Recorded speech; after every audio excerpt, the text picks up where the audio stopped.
There you go, finally another video. I have been waiting for this, that I will shoot a video in the room, stand there, wave my hands around, but I was not getting this opportunity. I made one video with my face too much closer to the camera that I lost few people. They were like, I don't want to see that. I don't know the reason, but anyways, it was a busy week with regards to juggling work and the placement that I had. And the best part was that I was loved by the children, and the fact that this was a different experience. 0 to 5 years old. Most of them were 4 years old. I had this, intuition that I would be great with them, but I exceeded my own expectations because children were just mesmerized. They were like, okay, Sahil this, Sahil that, in like 5 days, okay? And everyone saw it, everyone was like, oh my god, what's going on there? Who is this guy? Is he a professional early childhood educator already? But anyways, that was great experience, and I learned a lot of things about how actually brain develops at that early age. 4-year-olds, they are very very smart. They want to do painting sometimes, they want to do, and this is kind of thing I was like, okay, wow, that's something really really great. And this should be extended from 0 to 10 years of age. I mean, just a vague idea out there, but the way they were doing things just to explore things. Now in India, children are really trained to be STEM students, right?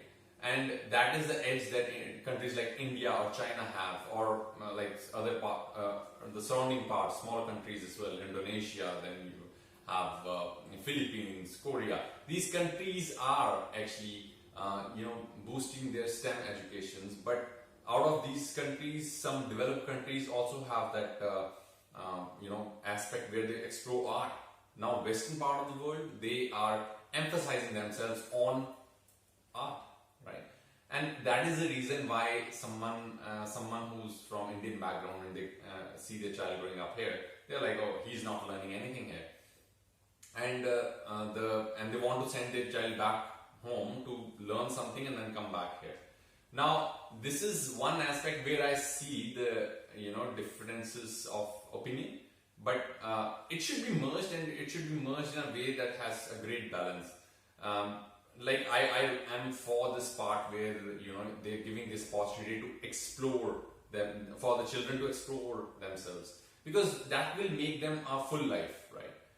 And what's the point in learning physics or computers or some computer language, and then you are just living that particular life of half-heartedness, to be honest. I mean, yes, money will come, which is very important, yes, but at the end of the day, life as a whole would not be complete through that aspect.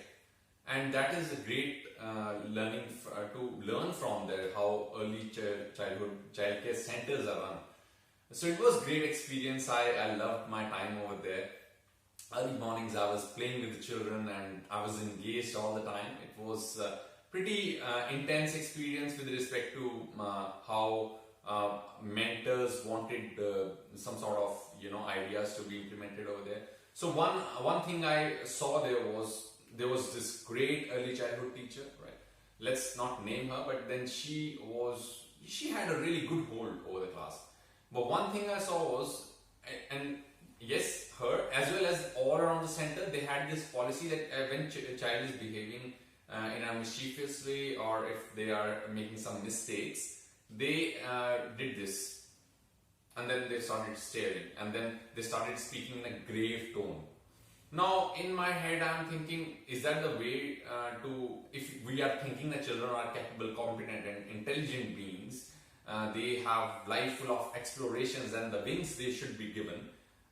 Is that the way you actually correct their mistakes, or try to make them understand that, this is not the right way? Where is compassion here? We are not treating robots here. We're not like, and that's a very robotic tone where they start talking like that.